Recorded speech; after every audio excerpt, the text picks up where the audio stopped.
We want to spend Christmas quietly with our in-laws, my daughter wrote in a text message, rejecting me after years of my sacrifices. I replied, "Enjoy yourselves." They didn't know that I had invited everyone else to my new villa, where the celebrations were in full swing without them. When they saw the photos, they stormed into my villa and did something I never expected. But at that moment, I knew they would regret it. Before we continue, please subscribe to the channel and let us know where you are listening in the comments. My phone buzzed against the granite countertop. I set down my coffee mug and glanced at the screen. Brianna, a smile tugged at my lips. My daughter finally responding about Christmas dinner plans. The words hit me like a physical blow. We want to sit quietly for Christmas with the in-laws. I read it again, then again. The morning sunlight streaming through my kitchen windows seemed to mock the darkness that had just invaded my perfectly planned retirement. My grip tightened on the phone until my knuckles went white. 30 years, 30 goddamn years of being there for every crisis, every need, every want. The memories flooded back with brutal clarity. Her college tuition at Emory. $60,000 a year when she changed majors 3 times. Daddy, I really think psychology is my calling now. Then communications, then business. I paid every bill without complaint. The wedding to Cody. My contribution alone was $45,000. We want it to be perfect, Dad. It's a once-in-a-lifetime day. I watched her dance in a dress that cost more than most people's cars, while Cody's family contributed their blessing and a fruit tray. The house down payment last year, another $80,000. We found the perfect place, Daddy. The neighborhood is amazing for when we have kids. Kids that never came, but the payments to me never stopped. Every phone call started the same way. Dad, I hate to ask, but yet she never hated it enough to stop asking. Car repairs, credit card debt, vacation funds, home renovations. The list stretched back decades. And I gave, always gave. I walked to the window overlooking my landscaped garden. This villa, purchased just last month for $2.8 million, was supposed to be my reward. My sanctuary. The place where I'd finally host Christmas dinner in style, where my family would see what their father had built through decades of smart investments and careful planning. The cryptocurrency portfolio that made me wealthy while others called it gambling. The tech startup investments that paid off when others said I was too old to understand the market. The consulting business that thrived because I never lost my edge. But none of that mattered to Brianna. I was just a bank account with a heartbeat. Sit quietly with the in-laws. Translation: your money is welcome, but you're not. The hurt transformed into something colder, sharper. I'd spent enough years being taken for granted. Time to show them what Christmas looked like when people actually wanted to be there. I pulled up my contacts and scrolled to Robert's number. My brother had always seen through Brianna's manipulations, though he'd held his tongue for my sake. Not anymore. I scrolled through my contacts and found Robert's number first. The phone rang twice before his familiar, gravelly voice answered. David, perfect timing. I was just thinking about Christmas plans. Robert, I need to ask you something. I kept my voice steady, controlled. Are you and Sarah free for Christmas dinner? I'm hosting at the villa. Hell yes. Sarah's been dying to see your new place. What brought this on? I thought you were going to Brianna's. I glanced at the SMS still glowing on my phone screen. Change of plans. She's sitting quietly with the in-laws. The silence stretched for several heartbeats. Then Robert's voice came back, sharp with anger. That ungrateful little... Robert, you're right. But damn it, David. How long are you going to let her treat you like an ATM? Not anymore. The words felt foreign on my tongue. But right. Will you call Mark and Janet? Tell them they're invited too, and the Hendersons, if they're in town. Consider it done. You know what? This is going to be the best Christmas dinner you've ever hosted. People who actually appreciate what you've done for them.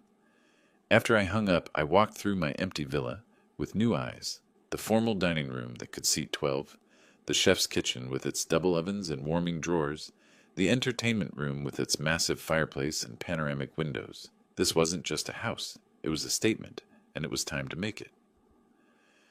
The next call went to Tom Richardson, my former business partner who'd helped broker the Samsung deal that netted me 7 figures. Then Patricia Webb, who'd been there when my startup went public.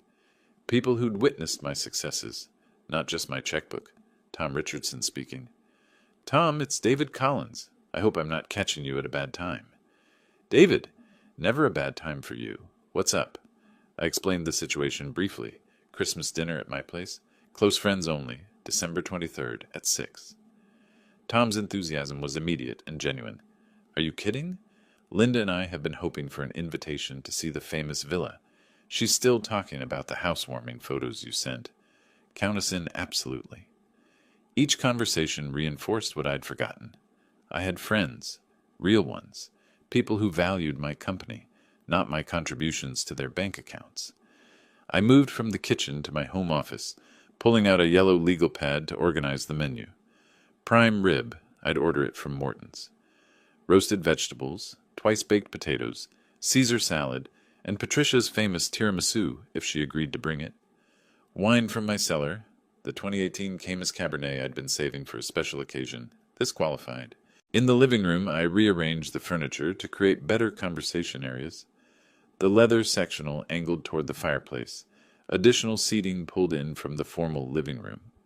The villa's open floor plan was perfect for entertaining, something I'd had in mind when I bought it, though I'd pictured different guests. By 4 o'clock, the catering order was placed, the house was ready, and my guest list was solid. 10 people who would appreciate both the food and the company. 10 people who saw me as more than a funding source. The afternoon had transformed my empty villa into something alive with possibility. Tomorrow night, this house would be everything I'd envisioned when I bought it. The doorbell would ring tomorrow, with my first guest. The doorbell chimed at exactly 6 o'clock. Through the foyer windows, I could see Robert's familiar silhouette, holding a bottle of wine and Sarah beside him, with what looked like a covered dish. I opened the door to my brother's broad grin and Sarah's immediate gasp of appreciation. Jesus, David! Robert stepped inside and looked around the 2-story entryway with its curved staircase and crystal chandelier. Photos don't do this place justice. Sarah was already moving through the space, her eyes taking in every detail. The millwork alone must have cost a fortune. And these windows, she gestured toward the floor-to-ceiling glass overlooking the gardens. It's like something out of Architectural Digest. Before I could respond, car doors slammed in the driveway. Tom and Linda Richardson emerged from their BMW, followed immediately by the Hendersons' Mercedes. Within minutes, my foyer was filled with warm greetings, coat exchanges, and genuine excitement. David, this is incredible. Linda Richardson turned in a slow circle, taking in the space. When you said you'd bought a place, I pictured something nice. This is magnificent. The words hit differently than they would have coming from Brianna. These people weren't calculating what it cost, or wondering what they could get from me. They were simply happy for my success. I led the group through the main living area, pointing out features I'd chosen carefully. The imported marble fireplace, the custom built-ins, the professional-grade sound system. Each detail drew authentic appreciation. You've really made it, haven't you? Mark Henderson clapped me on the shoulder. All those years of smart investing finally paying off. Patricia Webb arrived fashionably late with her promised tiramisu and immediately began documenting everything with her phone. David, you have to let me post some photos. This place is stunning, and you look so happy. I found myself nodding. Why not? I'd worked hard for this success. I deserved to share it with people who celebrated my achievements, rather than resenting them. The evening flowed naturally from cocktails in the living room to dinner in the formal dining room. The prime rib was perfect, the wine exceptional, and the conversation moved effortlessly between shared memories, current projects, and future plans. Remember when you first told us about investing in Bitcoin? Tom raised his glass toward me. We all thought you'd lost your mind. Some of us, Linda corrected with a laugh. I told Tom we should follow David's lead, but he was too scared. Best decision you ever ignored me on, Tom admitted. Look where it got him. I felt the warmth of genuine respect, something I'd forgotten existed. These weren't people who saw me as a resource to be tapped. They were friends celebrating a friend's success. Robert stood for an impromptu toast. To my brother David, who never lost faith in himself even when the rest of us couldn't see the vision, and to this beautiful home where we're finally getting the Christmas celebration he deserves. The glasses clinked. The laughter continued, and for the first time in years, I felt truly valued. Patricia had been taking photos throughout the evening, candid shots of conversations, group photos by the fireplace, artistic shots of the dinner table. "These are going straight to Facebook," she announced. "Everyone needs to see how beautiful this turned out." I didn't object. Let the world see what success looked like when it was shared with the right people. The party was hitting its stride when my phone began buzzing insistently against my leg. I glanced at the screen through my pocket and felt a familiar tightness in my chest. "Brianna," I excused myself from the conversation and moved toward my home office, the sound of laughter and clinking glasses following me down the hall. I stepped into my office and closed the door before answering. "Hello, Brianna." "What the hell is this?" Her voice was sharp, angry. No greeting, no pleasantries. "Patricia Webb just posted photos of some party at your house, with Robert and everyone." I leaned against my desk, processing her tone. She'd seen the social media posts. "It's Christmas dinner. You said you wanted to sit quietly with the in-laws." "I never said that." The denial was so immediate, so defensive that I almost laughed. "Would you like me to read your text message back to you?" Silence. Then, "That's not what I meant. We want to sit quietly for Christmas with the in-laws." I read the exact words from my phone screen. What part of that was unclear? "You're being deliberately obtuse. You knew what I meant." Actually, I didn't. I thought it meant you wanted a quiet Christmas with Cody's family instead of coming to see your father. So I made other plans. Her breathing was audible through the phone, quick and frustrated. "You went behind my back. You invited everyone except us." "I invited people who wanted to spend Christmas with me. You specifically said you didn't. Where did this house even come from?" The question came out in a rush, revealing what was really bothering her. "How can you afford a place like this? Where did this money come from?" There it was. Not heard about being excluded from Christmas dinner.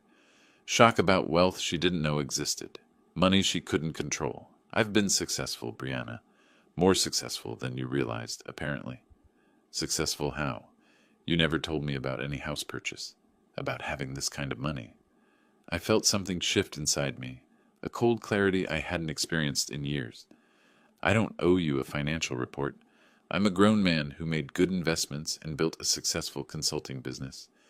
This house is the result of 30 years of hard work." "But Dad—" "No?" The word came out sharper than I'd intended. "I won't be guilted for celebrating with people who appreciate me.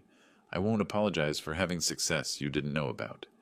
And I won't pretend that your text message meant anything other than what it clearly stated." The silence stretched between us, filled with years of unspoken resentment, finally finding voice. "You're being spiteful," she said finally. "This is because I can't come to dinner one time. This is because for 30 years I've been nothing more than a bank account to you. Because every conversation starts with what you need from me, never with what you can give back. Because you take my support for granted, while showing me no respect." "That's not true. When was the last time you called just to see how I was doing? When was the last time you showed interest in my life that didn't involve what I could provide for yours?" Another silence. "Longer this time. I have friends here tonight who are genuinely happy for my success, who celebrate my achievements instead of calculating what they can get from them. This is what Christmas looks like when people actually want to be here. You can't just exclude family because you excluded yourself?" My voice was calm now, steady. "You made your choice. I made mine." "This isn't over, Dad." The threat in her voice was unmistakable. "You can't just cut us out because you're having some kind of midlife crisis." The line went dead. I stood in the quiet of my office, phone still in my hand, processing what had just happened. Through the closed door, I could hear the continued sound of celebration. Genuine laughter, animated conversation, the clink of glasses raised in authentic joy. For the first time in 30 years, I'd drawn a line, and it felt exactly right. I slipped the phone back into my pocket and opened the office door, ready to rejoin people who valued me for who I was, not what I could provide. But as I reached for the door handle, her words echoed in the quiet office. "This isn't over, Dad." The threat carried weight I couldn't ignore. Was I being too harsh, too final? I stood frozen for a moment, phone heavy in my pocket like a stone of guilt, 30 years of fatherhood don't evaporate with one confrontation. I remembered teaching her to ride a bike, helping with homework, walking her down the aisle. That little girl had grown into someone I barely recognized. The sound of laughter filtered through the door. Genuine, warm, uncomplicated. I straightened my shirt, checked my reflection in the window, and took a deep breath. Whatever came next, I wouldn't let Brianna's drama destroy what I'd built tonight. I opened the door and stepped back into the warmth of celebration. The contrast hit me immediately. The cold isolation of conflict versus this atmosphere of authentic connection. Robert noticed me first. His expression shifted from jovial host to concerned brother in seconds. "David, everything okay?" I nodded toward the kitchen, and he followed me away from the other guests. The hum of conversation provided enough cover for privacy. "She called," I said simply. Robert's jaw tightened. "What did she say?" "She saw Patricia's photos on Facebook, accused me of going behind her back, wanted to know where the money for this place came from." I leaned against the granite counter where this morning had started. She denied ever saying she wanted a quiet Christmas. "Of course she did." Robert's voice carried decades of frustrated observation. "David, you've enabled this behavior for 30 years. She's not angry about Christmas. She's angry about losing control." "But what if I'm wrong? What if—" "Stop." Robert gripped my shoulder. "She hung up on you, didn't she? After making threats?" I nodded. "That's not how someone responds when they want to resolve a conflict. That's how someone responds when their manipulation tactics fail." Tom Richardson appeared in the kitchen doorway. "Sorry to interrupt, but we couldn't help noticing you looked stressed. Everything all right?" Before I could deflect, Robert answered, "Family drama. David's daughter is upset he's hosting Christmas dinner instead of catering to her demands." Tom's expression darkened with recognition. "Ah, the entitled offspring syndrome. Linda and I dealt with something similar with her brother. 45 years old, and still expected us to fund his lifestyle." "What did you do?" I asked. "Cut him off. Completely. Best decision we ever made." Tom's voice was matter-of-fact. He threw a tantrum, threatened to never speak to us again. The whole performance. 6 months later, he was back with a job and an apology. Linda joined us, drawn by the serious tone. "Are we talking about family boundary issues? Because I have opinions on that subject." The conversation grew naturally as other guests drifted toward the kitchen. Each person shared similar experiences. Adult children who took advantage, siblings who demanded support without reciprocation, parents who used guilt as currency. "The hardest part," Patricia said, "is accepting that love doesn't mean enabling. Sometimes the most loving thing you can do is say no." Mark Henderson nodded. "My father used to say, 'Respect isn't inherited, it's earned.' Applies to family just as much as anyone else." I felt something loosening in my chest. These weren't strangers offering platitudes. These were friends who'd watched me be taken for granted for years, who'd seen the pattern I'd been too close to recognize. "You don't owe anyone your dignity," Robert said quietly. "Not even your daughter." As the evening progressed, the earlier tension dissolved into renewed celebration. The conversation moved to lighter topics, but the support remained, wrapping around me like a safety net I hadn't realized I needed. Around 10 o'clock, I was refilling wine glasses when I heard something outside. Car doors slamming. Heavy footsteps on gravel. I glanced toward the front windows, but saw only darkness beyond the landscape lighting. "Probably the Johnsons coming home late," Sarah suggested when she noticed my distraction. I nodded and returned to hosting, but the sound nagged at me. The footsteps had been too deliberate, too angry for casual neighbors. The pounding started 20 minutes later. Not knocking, not ringing the doorbell. Violent, aggressive hammering that made the solid oak door shudder in its frame. Conversation stopped mid-sentence. Wine glasses froze halfway to lips. Every face in the room turned toward the front entrance with identical expressions of shock. "Open this door right now!" Brianna's voice cut through the night air like a blade. "I know you're in there." My stomach dropped. She'd actually come here, actually driven across town to create a scene in front of my guests. The pounding resumed, harder now. Bang, bang, bang. "Brianna, lower your voice," I called through the door, moving toward it with measured steps.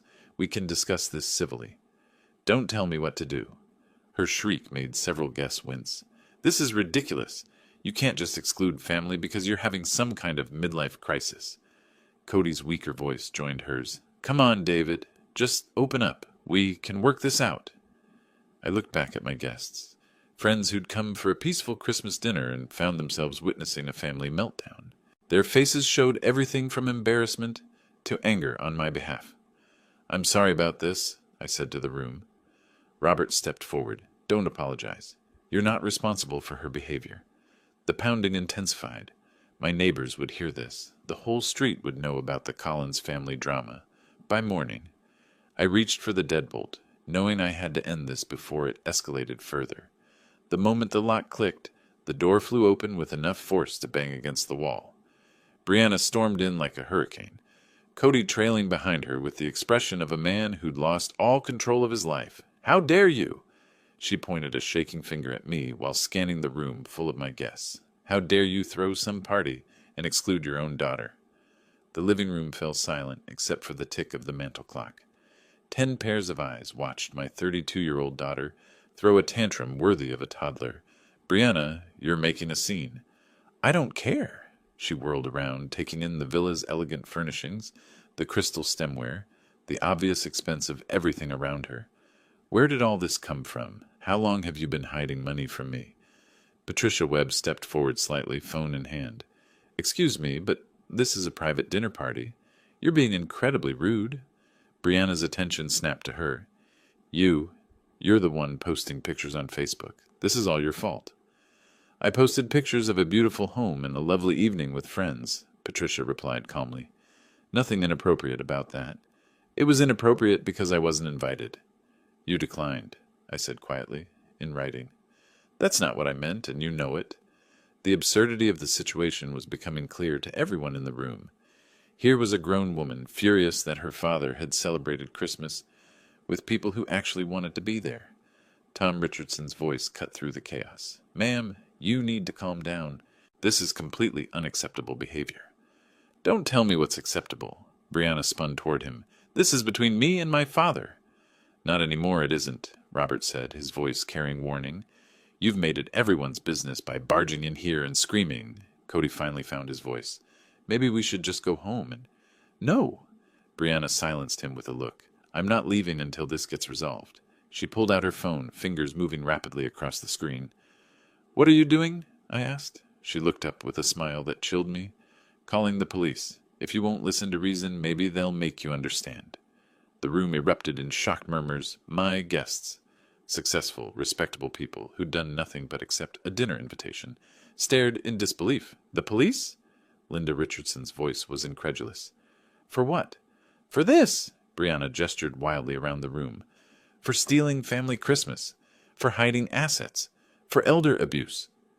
The last accusation hung in the air like poison. I watched my daughter, phone pressed to her ear, preparing to weaponize law enforcement because her father had dared to celebrate Christmas without her permission. The sirens grew louder as they approached my quiet neighborhood. Red and blue lights began flashing through the villa's windows, casting an eerie glow across my guests' shocked faces. 2 officers emerged from the patrol car, a veteran sergeant with graying temples and a younger officer carrying a tablet. They approached the door with professional neutrality, though I caught them glancing around at the obviously peaceful suburban setting. "Good evening," the sergeant said when I opened the door. "We received a complaint about excessive noise and possible domestic disturbance. I'm Sergeant Martinez. This is Officer Norman." Brianna pushed forward before I could respond. "Yes, thank you for coming. They're having this loud party and completely harassing me." Sergeant Martinez's experienced eyes took in the scene. A well-dressed group of adults holding wine glasses, soft jazz playing in the background. No evidence of excessive noise or disturbance. "Ma'am, can you step outside, please? Sir, is this your residence?" "Yes, it is." I kept my voice calm and respectful. "This is a quiet dinner party with family and friends." The sergeant nodded to his partner, who began taking notes. "How many people are inside?" 10 guests total. We've been having Christmas dinner. The noise level seems quite reasonable now," Officer Norman observed, glancing at his watch. "Nearly 11 p.m. and I can barely hear conversation from out here." Brianna's voice rose frantically. It was much louder earlier. They were being completely inappropriate for a residential area. "Ma'am, what's your relationship to the homeowner?" Sergeant Martinez asked. "He's my father, and he's been excluding me from family events. This is elder abuse." The accusation hung in the air like a toxic cloud. I felt my guest's sharp intake of breath behind me. "Sir, do you feel you're being abused or threatened in any way?" the sergeant asked me directly. "No, officer. I'm hosting a voluntary gathering of friends and family in my own home." Robert stepped forward. "Officers, I'm David's brother. My daughter received a text message this morning saying she wanted a quiet Christmas with the in-laws instead of joining family. So David invited people who actually wanted to celebrate with him." "You have this text message?" Officer Norman asked. Robert pulled out his phone and showed them the SMS thread David had forwarded to him earlier. Sergeant Martinez read it carefully. "So you declined the invitation in writing, ma'am?" "That's not what I meant." Brianna's voice cracked with frustration. He completely misunderstood. "The message seems pretty clear," Officer Norman said diplomatically. Cody finally spoke up, his voice weak and uncomfortable. "Maybe we should just go home and sort this out privately." "No," Brianna spun on him. "They need to understand this is inappropriate." Tom Richardson approached from inside. "Officers, I'm sorry you were called out for this. We've been having a perfectly quiet evening. Most of us are in our 60s and 70s. Hardly a rowdy crowd." The sergeant's expression suggested he was reaching the same conclusion. "Sir, have any neighbors complained about noise?" "Not that I'm aware of," I replied. "We haven't received any other calls about this address tonight," Officer Norman confirmed, checking his tablet. "How did you know about this gathering, ma'am?" Sergeant Martinez asked Brianna. "I saw photos on Facebook." The officers exchanged a look that spoke volumes about their assessment of the situation. "Ma'am, you called in a noise complaint about an event you learned about through social media?" Brianna's face flushed red. "It's the principal? This is harassment." "Sir," the sergeant addressed me, "you have every right to entertain guests on your own property, provided you're not violating noise ordinances. From what we can observe, you're well within reasonable limits." "What about the elder abuse?" Brianna demanded desperately. Sergeant Martinez looked at me with professional assessment. "Sir, do you have any concerns about your safety or well-being? Are you being coerced or threatened in any way?" "Only by the person who called you," I replied quietly. The officer's slight nod indicated he understood the real dynamics at play. "Ma'am, filing false reports is a serious matter. We're going to need you to move your vehicle, which is blocking the driveway, and allow these people to conclude their evening peacefully." Brianna stared at him in shock, her manipulation having spectacularly backfired. "This isn't over," she said to me, her voice carrying less conviction than before. The officers returned to their patrol car, and I watched their red and blue lights disappear into the night. Brianna stood on my doorstep, deflated and humiliated. The police dismissal had shattered her confidence, leaving her looking smaller somehow, more vulnerable than I'd seen her in years. Cody shifted uncomfortably beside her, clearly wishing he were anywhere else. "Brianna," I said quietly, "would you like to come in and talk, privately?" She looked up with surprise, hope flickering in her eyes. Maybe she thought the police intervention had broken through my resolve. I led her to my home office while Robert shepherded the guests back toward the living room, giving us space for what needed to be said. Cody remained in the foyer, studying his shoes like they held the secrets of the universe.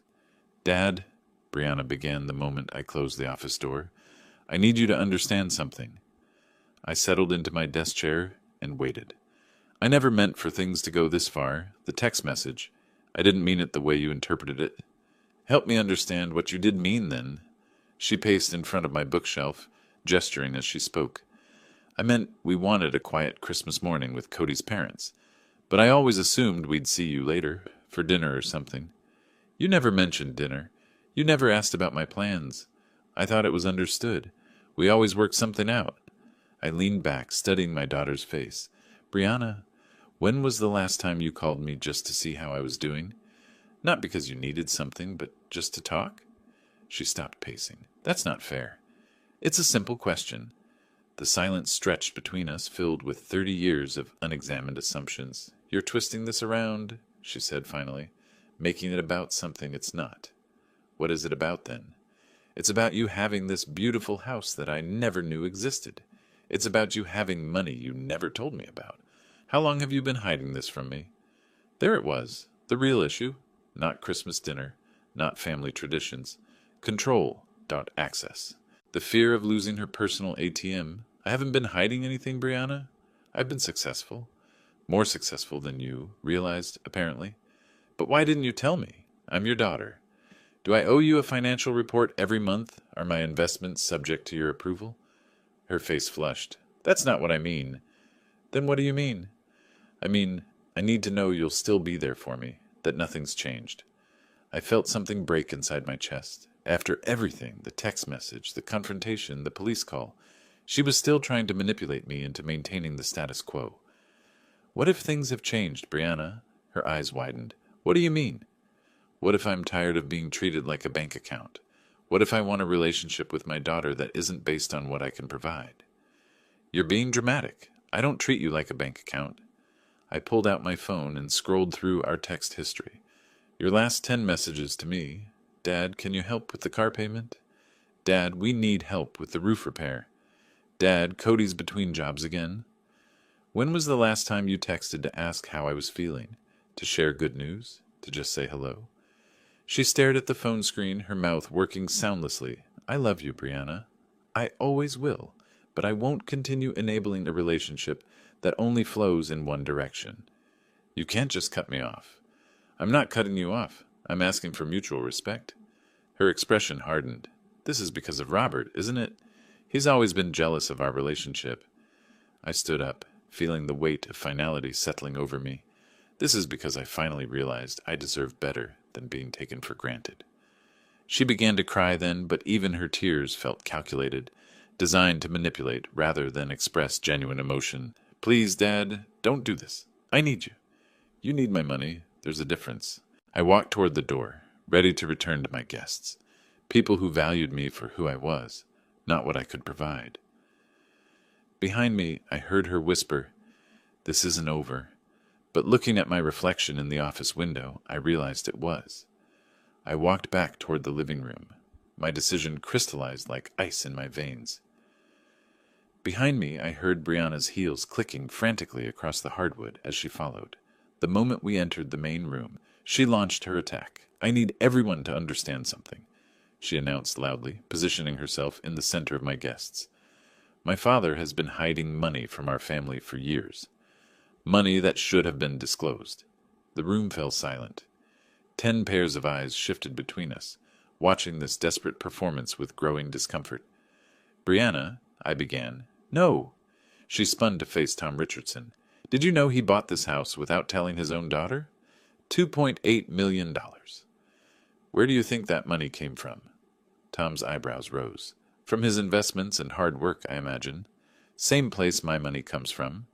You don't understand. He's been manipulating financial records, hiding assets. That's enough. Robert stepped forward, his voice carrying warning. You're making accusations you can't support. I can support them. He's been stealing from family accounts to fund this lifestyle. Patricia Webb laughed, actually laughed. Brianna, your father showed us his portfolio 3 years ago when he was considering retiring. Every penny came from legitimate investments he made decades before you were born. She's right, Mark Henderson added. David, didn't you get into Bitcoin when it was under $100? I nodded, purchased my first coins in 2011. And the tech startup investments? Linda Richardson prompted. Multiple companies starting in 2015. 3 went public. 2 were acquired. Brianna's face flushed as the mathematical reality hit the room. My wealth wasn't mysterious or stolen. It was well documented and witnessed by people who'd known me for decades. But he never told me, she protested. Why would he? Sarah spoke for the first time, her voice cutting. You've never shown interest in his life unless you needed something from him. The brutal truth hung in the air. Even Cody shifted uncomfortably, finally understanding how his wife appeared to others. That's not true, Brianna's voice cracked. I've always cared about my father. When? Robert challenged. When was the last time you called to ask about his health, his happiness, his plans? Silence. When was the last time you invited him to your house for dinner? Patricia added. More silence. When was the last time you celebrated one of his achievements without calculating what you could get from it? Tom's question landed like a physical blow. Brianna looked around the room, seeing her isolation complete. Even her husband couldn't meet her eyes. You don't understand our relationship, she whispered desperately. We understand it perfectly, I said quietly, and that's the problem. I took a breath, feeling the weight of 30 years lifting from my shoulders. I want you both to leave my home and never return. The words dropped into absolute silence. Brianna stared at me as if I'd spoken in a foreign language. You can't be serious. I've never been more serious about anything in my life. Brianna's eyes widened with genuine shock. Dad, you can't mean that. I'm your daughter. You're a woman who has used me for 30 years without offering anything in return. Being my daughter doesn't entitle you to unlimited access to my resources or unlimited tolerance for disrespect. I walked toward the foyer, expecting them to follow. When they didn't move, I turned back. I said, leave. This is insane, Brianna's voice rose to near hysteria. You're destroying our family over nothing. Over nothing? Robert's voice carried incredulous anger. You called the police on your own father for hosting a dinner party. You accused him of elder abuse in front of officers, Patricia added. You barged into his home uninvited and attacked him publicly. Tom's disgust was obvious. Each statement hit like a hammer blow. Brianna looked around the room desperately, seeking any supportive face. Cody, tell them. Tell them this is wrong. Her husband looked at her for a long moment, then at me. Brianna, we should go. You too? Her voice broke. You're taking his side too. I'm not taking sides. I'm recognizing reality. Cody's voice was tired, defeated. He's right, Bree. We both know he's right. I moved to the front door and opened it. The December night air rushed in cold and clean. I've spent 30 years enabling behavior that hurt both of us, I said calmly. I won't spend what time I have left being treated like a bank account with a heartbeat. I'll change, Brianna's voice turned pleading. I promise I'll be different. I'll show more appreciation. I'll call more often.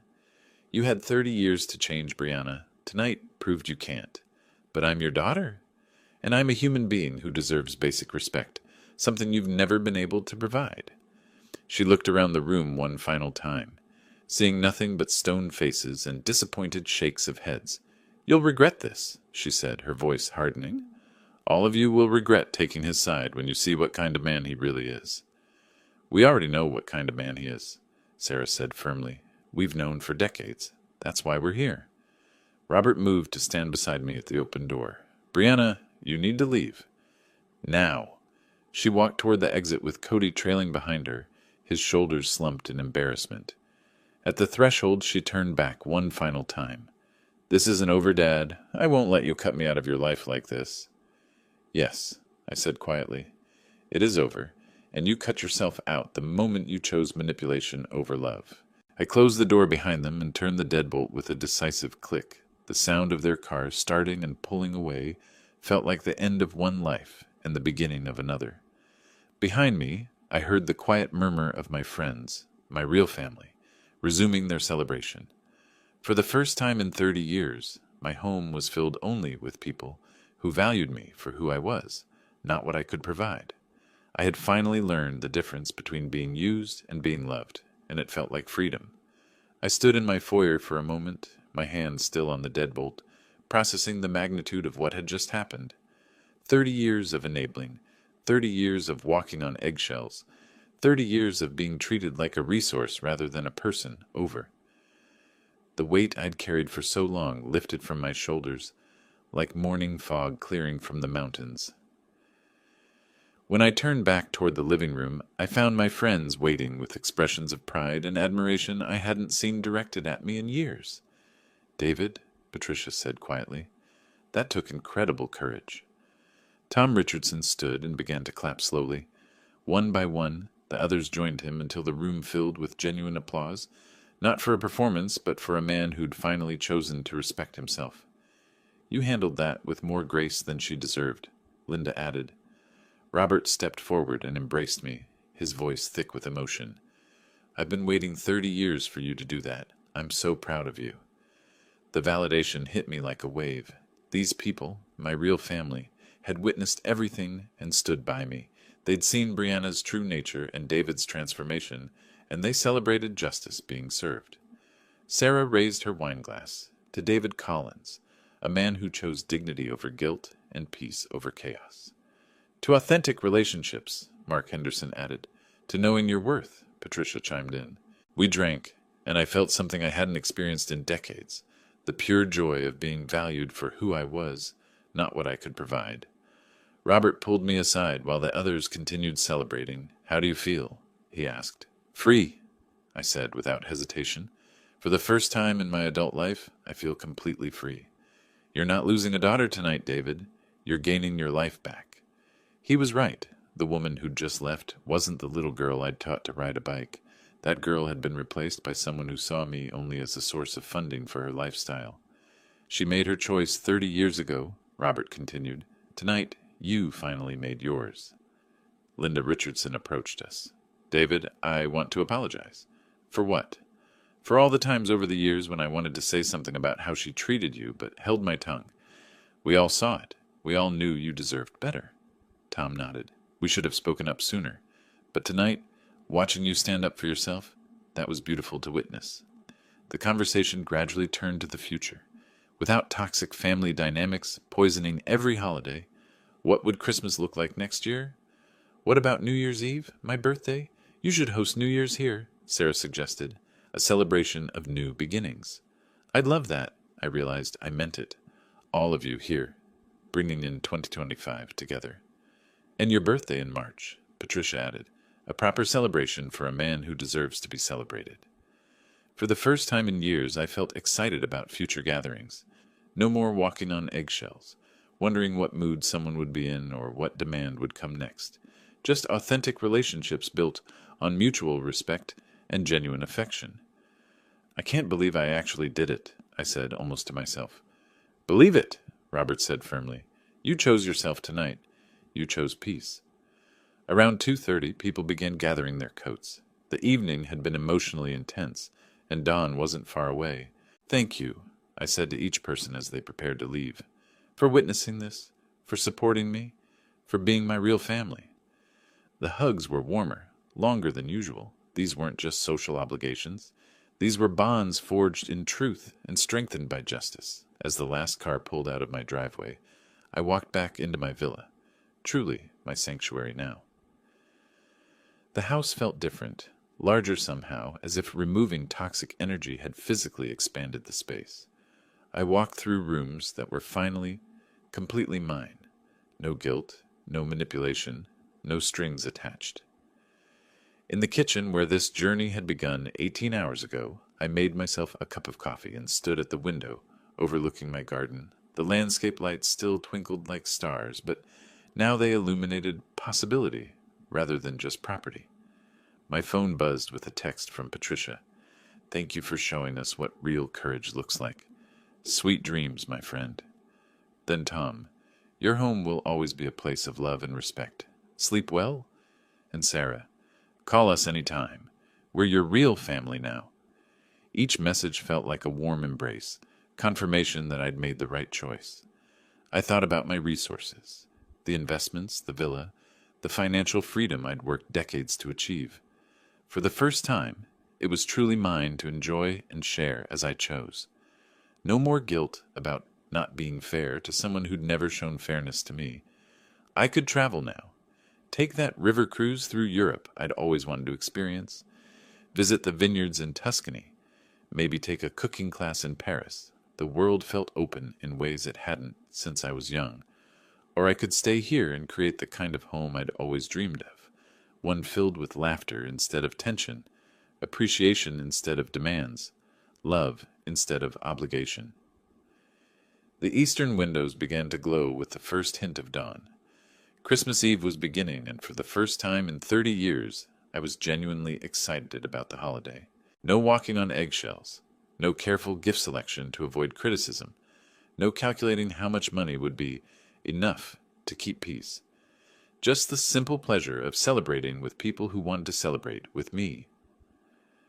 My phone rang. Robert, checking on me. How are you holding up? He asked. Better than I've felt in decades, I answered honestly. I keep waiting for the guilt to hit, but it's not coming. It won't.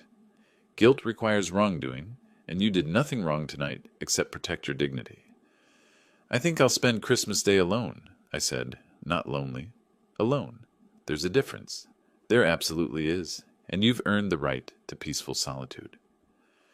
After we hung up, I stepped onto my terrace as the sun crested the horizon. The December air was crisp and clean, carrying the promise of new seasons ahead. At 63, I was finally beginning my authentic life. The years ahead stretched before me, filled with possibility rather than obligation, respect rather than exploitation, joy rather than guilt. I thought about calling that travel agent later today, maybe booking a trip to Ireland for St. Patrick's Day or Australia for their autumn.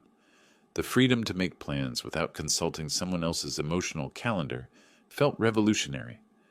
As the sunrise painted my villa in gold, I realized this wasn't just Christmas morning. It was the first day of my real life.